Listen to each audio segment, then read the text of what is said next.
Olá! Hoje nós estamos aqui para apresentar o nosso projeto, que é o SomaCast, que é um projeto, na verdade, que é constituído por 4 profissionais com visões diferentes.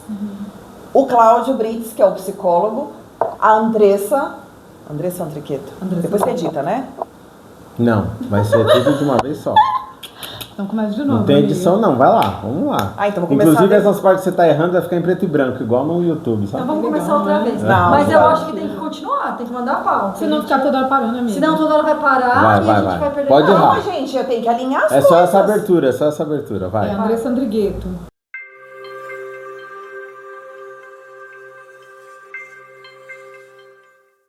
Olá, estamos aqui para apresentar o nosso projeto, que é o SomaCast, onde existem 4 profissionais falando sobre saúde mental. Meu nome é Fabiana Prado, eu sou fisioterapeuta, eu sou especialista em saúde mental também, e vim aqui com os meus colegas apresentar este projeto que é incrível, maravilhoso. Sou Cláudio Brits, psicólogo e psicanalista. Sou Andressa Andrigueto, psicoterapeuta corporal, mente e consciência. Eu sou Carla Rodrigues, professora de yoga e meditação e astróloga védica. Por que está passando se você já está com o seu aqui? É batata quente? É batata quente. Por que está a batata? Botando só com a Esse é o primeiro episódio, então já perceberam que a conversa vai ser nesse nível, né? Vai ser desse jeito, sem edições. Gente, nós vamos falar de saúde mental sobre 4 perspectivas diferentes.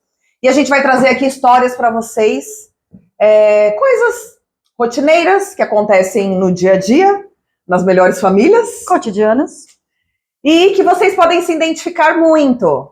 Problemas, traumas, complicações, situações difíceis de resolver, momentos extremamente desafiadores que a gente pode ajudar de uma forma mais leve, né, a desenrolar isso e levar a vida de uma maneira mais tranquila. Divertida. E divertida. E mais real. A ideia é falar de saúde mental de uma perspectiva mais realista, sem idealizações. A maioria das vezes, o que a gente teve uma conversa antes e percebe que o grande problema quando a gente pensa em saúde e em saúde mental são as idealizações, né? A gente cria um lugar, né, mágico, onde tudo estará equilibrado, onde o sofrimento será abandonado, e aí esse é o problema. A gente não vai chegar lá, se desanima e para de se cuidar, e aí só vai se cuidar quando as coisas estão realmente complicadas. E eu acho legal também falar, desmistificar alguns pontos, né? Por exemplo, fisioterapia é só para dor. No seu caso, psicólogo é só para doido. Que mais? Não, só para doido, só para avaliação e diagnóstico, que é uma coisa que está na moda. Só para afastamento. Só para afastar. Exato, só para afastamento do trabalho, né? Só para momentos de muito sofrimento, né? Então, que eu acho que é uma coisa comum aqui para nós 4, né? As pessoas no geral só vêm quando estão muito mal, né? Exatamente, só chega quando está com muita dor, né? Quando já não consegue nem levantar o braço porque travou a coluna, enfim. E a gente traz a consciência de que é muito mais do que isso, né? A gente precisa aí desmistificar, né, todo esse processo de que nenhuma dessas práticas que a gente está aqui ancorando, ela vai salvar ninguém. Quem salva são vocês, né? Cara, são vocês mesmos. Qual é o maior mito, assim, do yoga? Assim? Nossa, vários, né? Primeiro que meditar é não pensar em nada. E é um SOS, né? Eu lembro de um caso de uma moça uma vez que ela ia casar e um dia antes ela falou, nossa, eu preciso sentar e meditar. Aí eu brinquei, eu falei, não medita senão não casa. Porque nunca meditou na vida e quer sentar e meditar porque vai casar no dia seguinte, não resolve, né? Como a Andressa falou, o autocuidado, ele é diário, ele acontece todo dia. Não adianta ir lá no seu consultório para resolver apagar aquele foco de incêndio, né? E tem uma coisa da meditação que as pessoas falam, elas tentam uma vez ou duas e falam, a meditação não serve para mim, né? Exato, não serve isso é pra bem mim. comum. E uma coisa bem legal que eu aprendi ainda quando eu era aluna da Carla, que mudou totalmente a minha perspectiva de meditação, é o quê? Que na verdade a meditação é você estar presente. Então você vai caminhar na praia, né? Aí você tá lá caminhando na praia pensando nos boletos que tem para pagar. Esteja presente naquele momento, né? Sente a textura da areia, sente o vento no rosto, ouve o som do mar, esteja ali, né? E você pode meditar em vários lugares. E não é essa coisa de não pensar em nada e ficar lá. Porque a idealização que o Cláudio falou, é muito fácil a gente falar, eu vou meditar no alto do Himalaia, eu vou meditar quando tudo estiver em silêncio. É fácil a gente ser feliz quando está tudo bem na vida, né? O duro é você ser feliz no meio do caos, né? Então essa meditação, ela propõe presença. E por que a gente medita? A gente medita para ter presença, para que no momento do caos a nossa mente esteja focada no aqui e o agora, para tomarmos as melhores ações. É isso. E essa idealização, né? Eu vou meditar para me iluminar. Não vai acontecer isso, né? Então, isso é importante. E isso tem que ser feito diariamente, né? Porque não adianta você tentar meditar quando você está uma pilha de nervos. Você tem que ter a presença da respiração, por exemplo. Tem que ser uma prática, né? Não só a meditação, outras práticas, né? Outros terapia, massoterapia, enfim.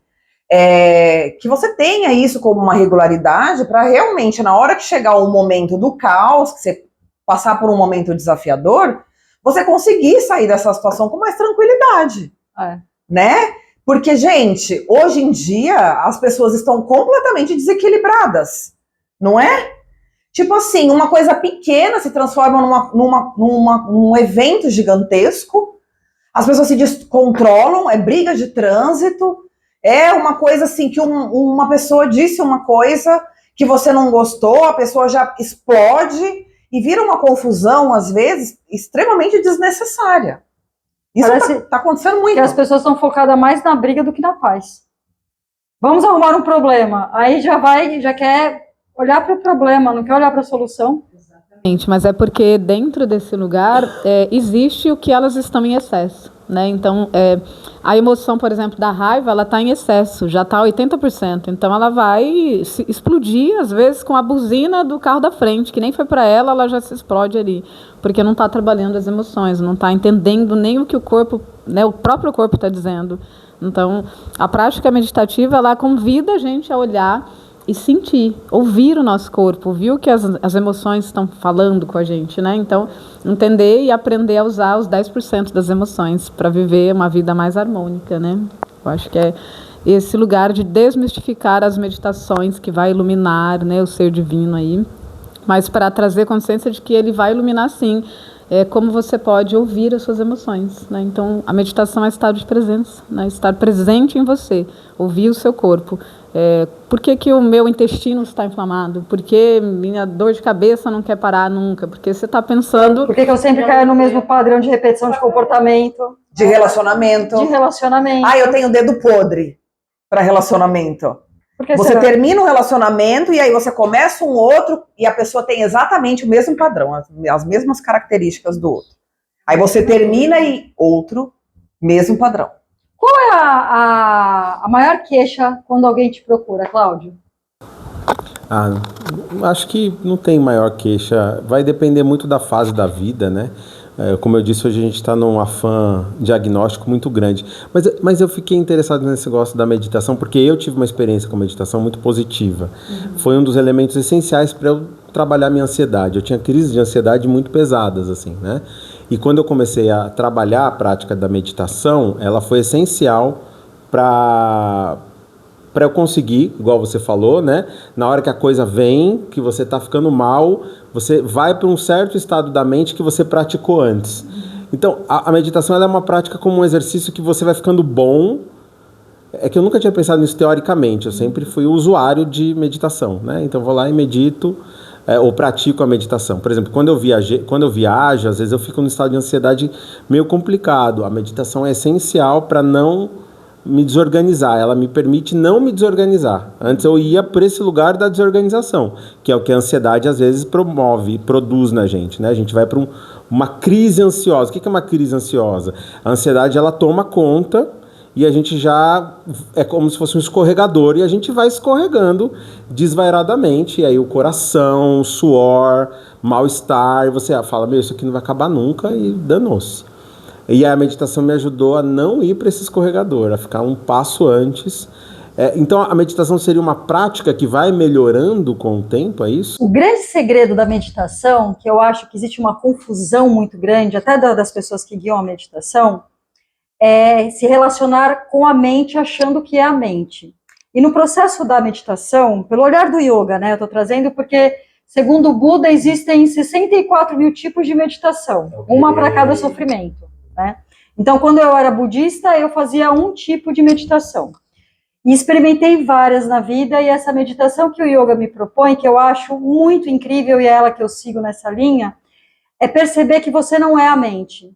Então, você é o observador que observa o observado. Você observa a sua mente que pensa. Porque é da natureza da mente pensar. Uma mente saudável, né? O que eu digo de uma mente saudável? Com os neurônios saudáveis, né? Com todos os seus processos neurológicos saudáveis, ela vai pensar o tempo todo. O que acontece são processos, às vezes, de vacuidade, que a mente pode ficar num estado lá só de contemplação. Então, o segredo da meditação é você observar o que a sua mente está pensando.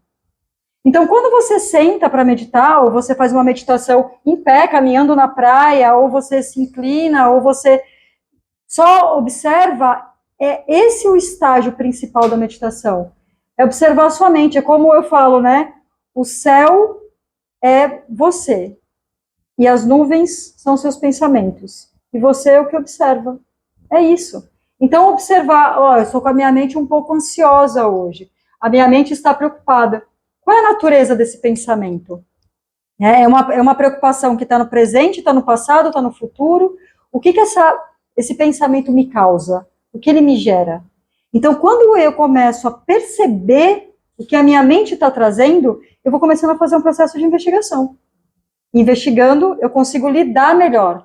A minha professora de Vedanta, ela diz assim, meditar é observar você. E nós meditamos para aprender a lidar com a pessoa emocional que nós somos. É para isso que a gente medita. E que eu acho sensacional, né?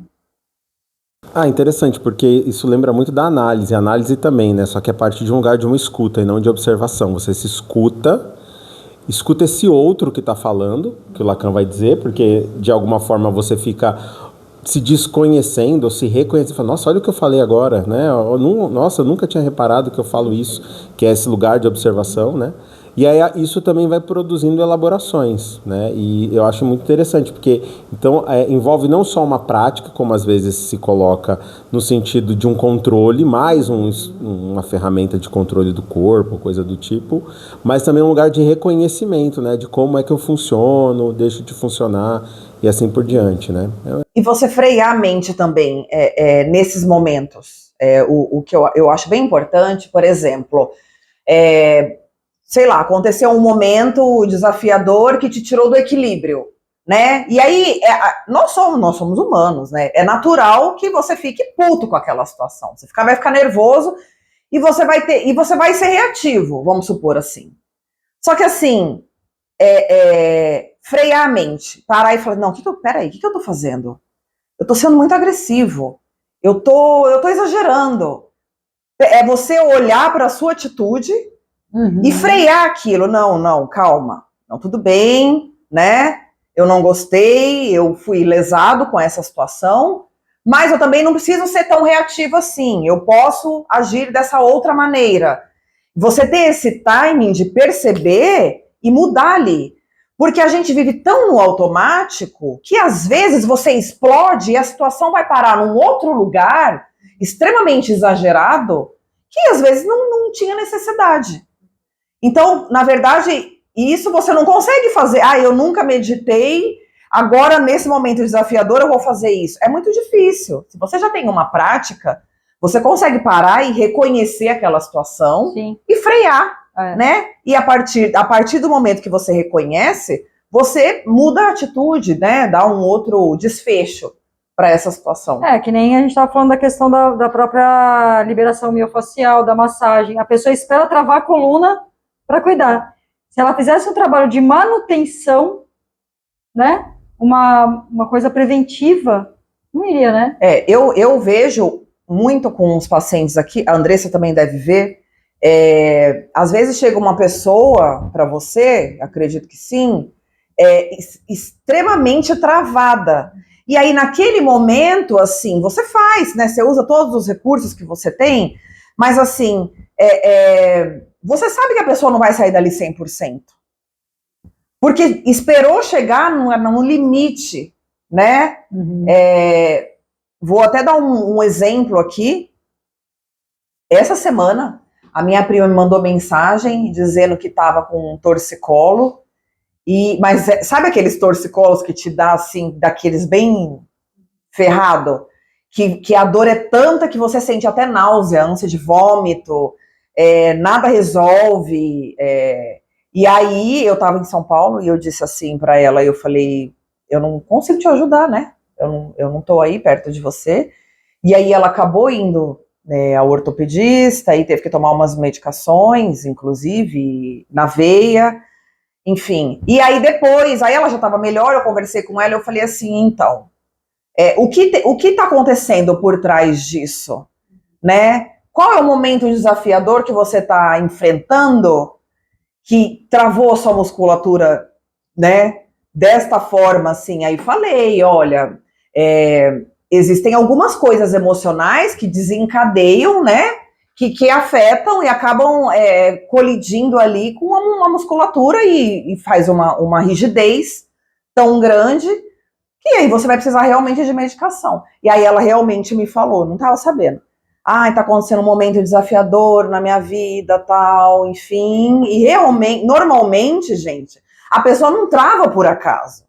Existe um motivo real e emocional por trás disso. Uhum. E se você aprende previamente a lidar com isso, seja com terapia, com massagem, com alongamento, com meditação, você leva isso de uma maneira muito bem e muito mais leve e às vezes não chega num ponto de travar e você ficar de ter que ir recorrer a um serviço médico, de tomar uma medicação na veia. Exatamente, porque quando chega já nesse nível, é porque tudo que ela tinha de recurso e ela não usou. Não é nem que ela usou, ela não usou. Então o corpo ele fala, o corpo ele tem uma memória grandiosa e ele vai mostrar para você. Você não está vendo. Passa um dia você não vê, 2 dias você não vê, um ano você não vê, uma vida você não vê. Então quando chega nesse nível, eu sempre oriento, né?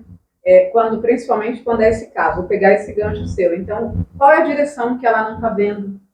É uma torcicolo, travou muitas vezes, né? Então, às vezes ela está no momento de escolher um caminho, não sabe para que caminho vai seguir, então travou. Ela está sendo rígida com ela mesma, a musculatura fica rígida, porque ela está conversando com você, né? Você está muito rígida, então por que você não flexibiliza? Por que você não solta mais, né? Alguma tomada de decisão que precisa? E assim a gente vai avaliando através do corpo. O corpo fala muito, né?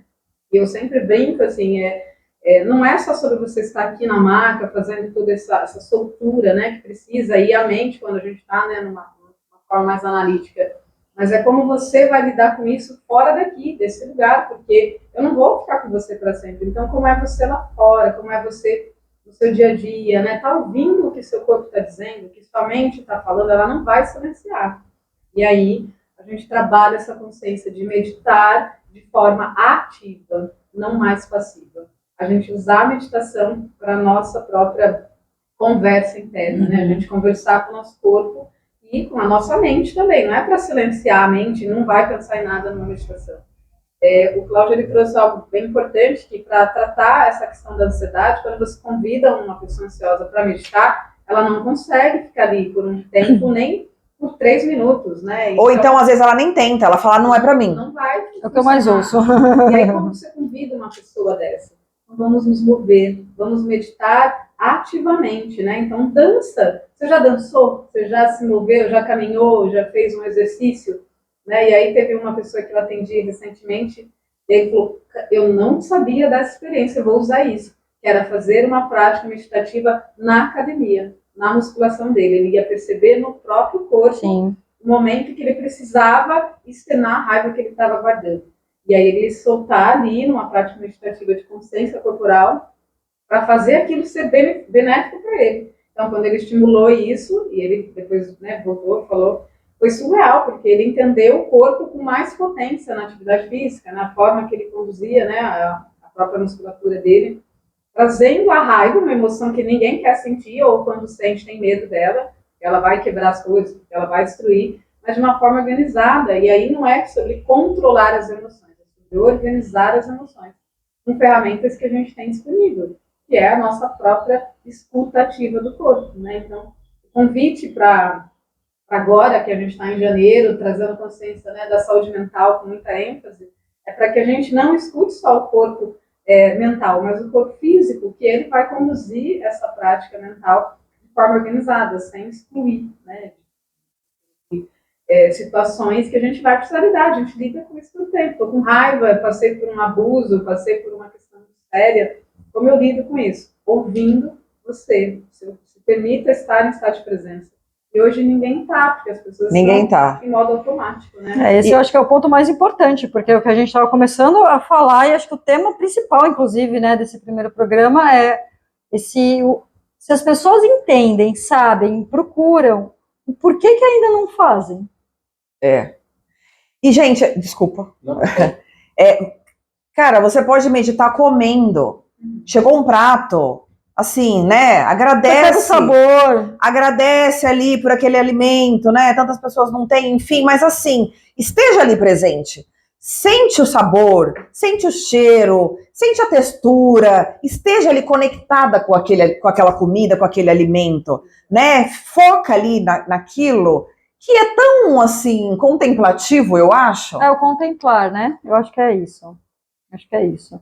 Porque é uma coisa que você não precisa ir para lugar nenhum, você não precisa gastar dinheiro, né? A meditação, tem pessoas que falam assim, quando eu falo que eu sou professora de yoga e meditação, todo mundo já fala, nem me conhece, fala, eu não consigo meditar. Aí eu falo, mas você já tentou? Eu tentei e não consegui, mas você já tentou de novo? Porque é uma prática.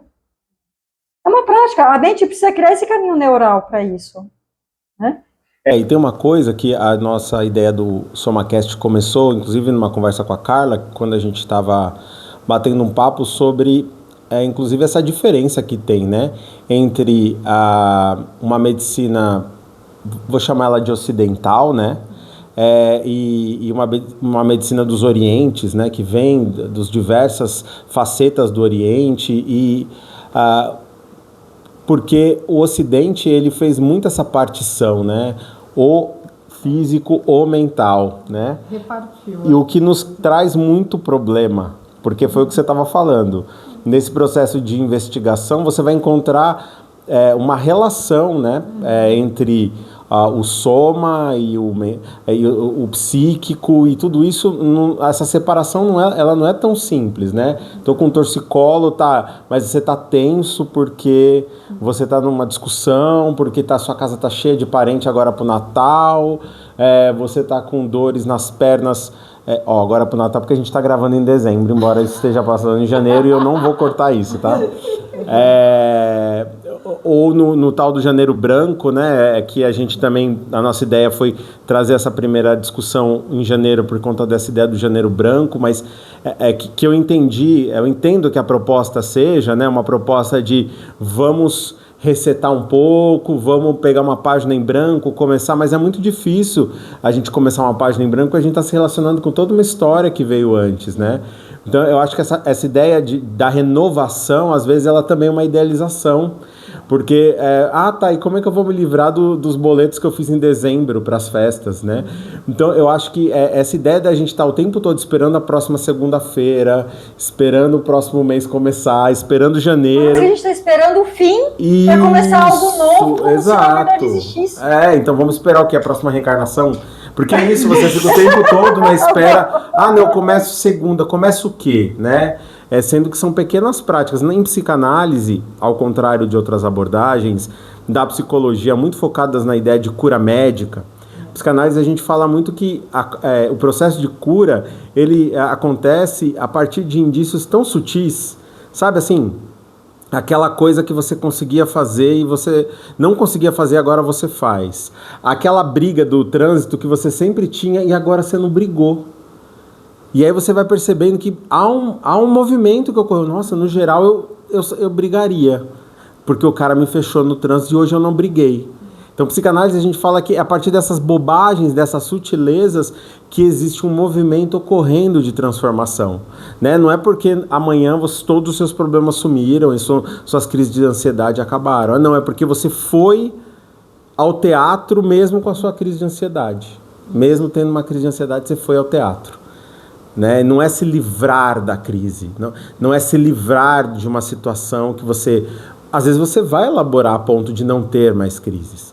Mas independente se você vai ou não se livrar das crises, você faz coisas que antes você não fazia. Aprender a lidar com elas. É nessas sutilezas que a psicanálise indica o movimento, a elaboração, né, e a mudança. Né? E aí essa ideia de você produzir uma saúde mental idealizada, parece mesmo que sempre vai ter que ter um start perfeito. Né? Não, né? Às vezes você vai inserindo pequenas práticas que fazem com que as coisas mudem de qualidade, né? Sim. O maior exemplo disso é assim, vou esperar chegar segunda-feira para começar a dieta. Exato. Vou dar uma pisadinha na astrologia védica e dizer assim, todo mundo fala, né, do dia 31 para o dia 1º, o novo ano. A mesma pessoa que vai dormir no dia 31 é aquela que vai acordar no dia 1º, porque nada no céu muda, nada muda. Mas existe essa ideia e essa energia, né, que as pessoas colocam isso também faz uma diferença, né? Dá uma motivação para a pessoa. É um ano novo, eu vou começar projetos novos. Sim, o coletivo, né, junto, faz com que a pessoa se motive mais. Mas ela continua sendo a pessoa que ela é. Então, essa maquiagem que ela dá, né, no Réveillon é muito bom. Mas a primeira crise, ela já voltou lá atrás. O ano que vem vai ser diferente. Só vai ser diferente se você mudar um pouquinho, né, as suas ações e seus padrões, senão vai ser a mesma coisa. E aí elas acabam deixando acumular, né? A gente fala acumulação de pensamentos que não estão organizados, e aquilo vai se tornando cada vez mais travando a vida dela. Então ela trava não só a coluna, não só a cervical, mas trava a vida, né? Trava o fluxo da vida. E aí desenvolve uma série de questões que aí vai parar em psiquiatra, vai parar, né, enfim, em consultórios de psicólogos e por aí vai. Então, o convite, né, eu acho que dessa conversa nossa, é trazer um pouco desse lugar também de desmistificar a questão da saúde mental, que ela só vai tratar a mente, né, e tem muita gente que foge, eu escuto muito isso quando eu oriento. A saúde mental, ela não está só na sua mente, ela está num todo. Você não anda só a sua cabeça pela rua, você anda o todo, então ela está em todas as suas partes, e ela está nos seus traumas, nas suas travas, nos bloqueios, em questões sistêmicas da sua família, que você ouviu a vida inteira. E aí traz uma consciência de ampliar isso aí, e você poder se tornar um ser tranquilo, organizado, sabendo e reconhecendo que tudo isso é seu, é a sua história, é a sua vida.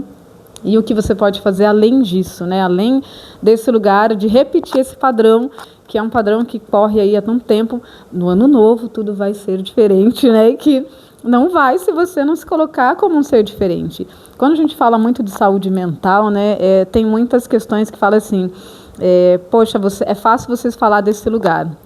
Porque quem passa por um transtorno, né, de saúde mental é muito desafiador as pessoas reconhecerem ou sentir o seu próprio corpo, sentir estado de presença, sentir o nascer do sol, sentir a vida. E eu sempre oriento, eu acolho e entendo que sim, tem um desafio, mas o que faltou nesse lugar lá atrás, não quando chegou já nesse nível, né? Faltou estar presente, faltou ela sinalizar algo que o corpo já estava sinalizando. Ninguém chega assim, eu dormi, acordei com algum transtorno e descompensei. Vem gradualmente avançando, e aí quando chega, já chega, né, tudo, como eu falei, os 80% daquilo, e ela não sabe lidar com aquilo que chegou. E aí, né, tem esse lugar de que agora é fácil você falar daí, né, do lugar que você está Que nem organizado. você está falando, é fácil falar daí organizado, mas, por exemplo, eu acho que nós 4 que estamos aqui, que somos terapeutas, né, eu também me coloco nesse lugar. Nossa, então, tá eu tive síndrome do pânico. Ninguém tá organizado. Eu tive síndrome do pânico. Eu você tive depressão, ansiedade, síndrome do estresse pós-traumático. Então, assim, você teve 3 filhas, você teve uma depressão pós-parto? Sim, depressão pós-parto não, mas eu tive depressão, tive processo, né, de ansiedade, onde eu trabalhei a questão da meditação ativa, porque foi o que me trouxe, a dança me trouxe isso. Cada vez que eu dançava, eu meditava algo que estava me trazendo ansiedade. Então eu fui percorrendo esse lugar para trazer consciência para mim, para minha vida. Então hoje eu consigo lidar com questões que chegam muito pesadas, por ter 3 filhas, por várias questões da minha vida pessoal, de uma forma que eu organizo não o que está lá fora, mas dentro de mim. É isso que você falou uma coisa que da alimentação, sabe? Prestar atenção no que está comendo. Uma dos lugares, né, onde as minhas questões de ansiedade, né, mais atingem, como muita gente, né, a parte gastrointestinal, né? E uma das coisas que fez mudar muito, muito mesmo, assim, da água pro vinho, foi não fazer mais nada enquanto estou comendo. Não tem celular, não tem televisão, não tem nada. Tem a comida, naquele processo de comer. E isso foi um nutri que me indicou uma vez e falou, e isso fez muita diferença. Muita diferença mesmo. Parece algo bobo, né? E a gente fala tanto hoje da ideia, né? A gente pode até fazer um episódio só sobre isso, né? Sobre o tal do transtorno de atenção.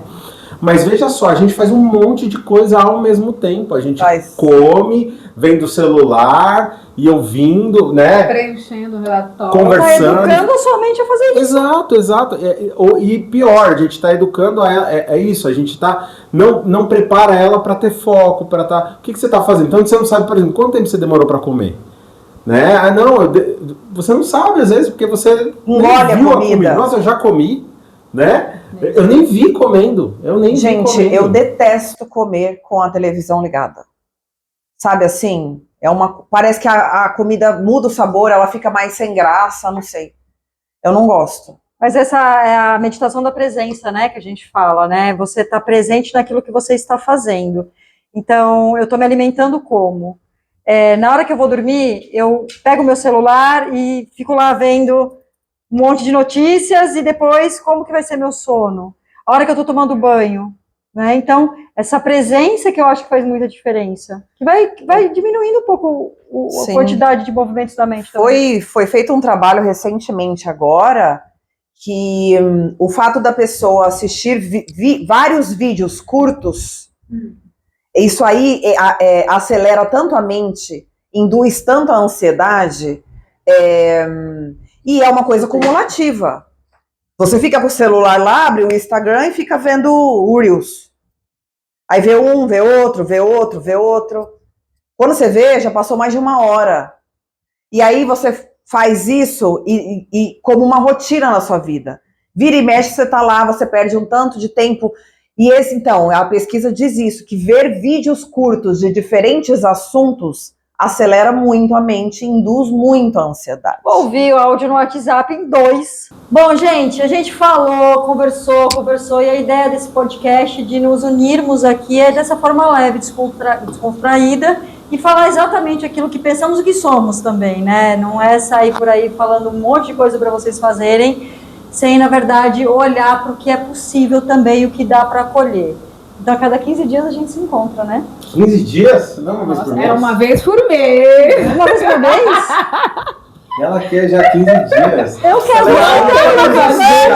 Não eu temos gostei muito da agenda. conversa. Eu acho que tem que votar vocês. Não temos agenda para Se tiver mais de 10 curtições esse vídeo, o Cláudio vai fazer yoga na praia. 10 milhões de curtidas, a gente faz uma vez por semana. Exatamente. Vai, vamos nos despedir. Vai lá, você já está com o microfone. Então, queria aqui, né, agradecer a presença daqui desses amigos queridos por somar, né, com a consciência divina de cada um aí e trazer para vocês que a saúde mental ela vai além do que a gente escuta aí fora. Então, para vocês poderem só se cuidar um pouco, é estado de presença. Sente o corpo, percebe ele, o que ele está te dizendo aí hoje. Hoje, fecha o olho agora, sente o corpo de vocês, o que o corpo está pedindo para você agora. Às vezes é só tomar um café, às vezes é só curtir aí esse podcast. Que não dura 15 segundos. Não dura 15 segundos. É isso aí, gente. Estamos nos despedindo. Esperamos contar com vocês. E a gente vai falar sempre disso, de saúde mental, de uma forma prática, leve, divertida, uma coisa que seja alcançável e fácil para todos. Não é aquela coisa absurda, não dá para mim, eu não consigo. Não, com pequenas atitudes, pequenas mudanças no dia a dia, dá pra gente viver bem e feliz. O Cláudio vai deixar a dica de hoje. Não, eu ia dizer, se inscreva no SomaCast, né? Não deixe de se inscrever, de curtir, de passar compartilhar para os amigos. Compartilhar para pessoas que você acha que pode somar, né? Isso, ou para aquela pessoa que você gosta, porque o assunto é interessante, e para aquela pessoa que você não gosta, para ela aprender um pouquinho também. E é isso, valeu. Obrigada, gente! Ficou bom? Eu fiquei preocupada com esse buraco aqui. Pode. Não, ficou bom. Qual estamos de tempo, amiga? 4h15. Tem que 4h20? 4h20. Ah, então vamos ficar só com esse. Não dá pra... Porque a gente gasta 30 minutos mesmo, certinho.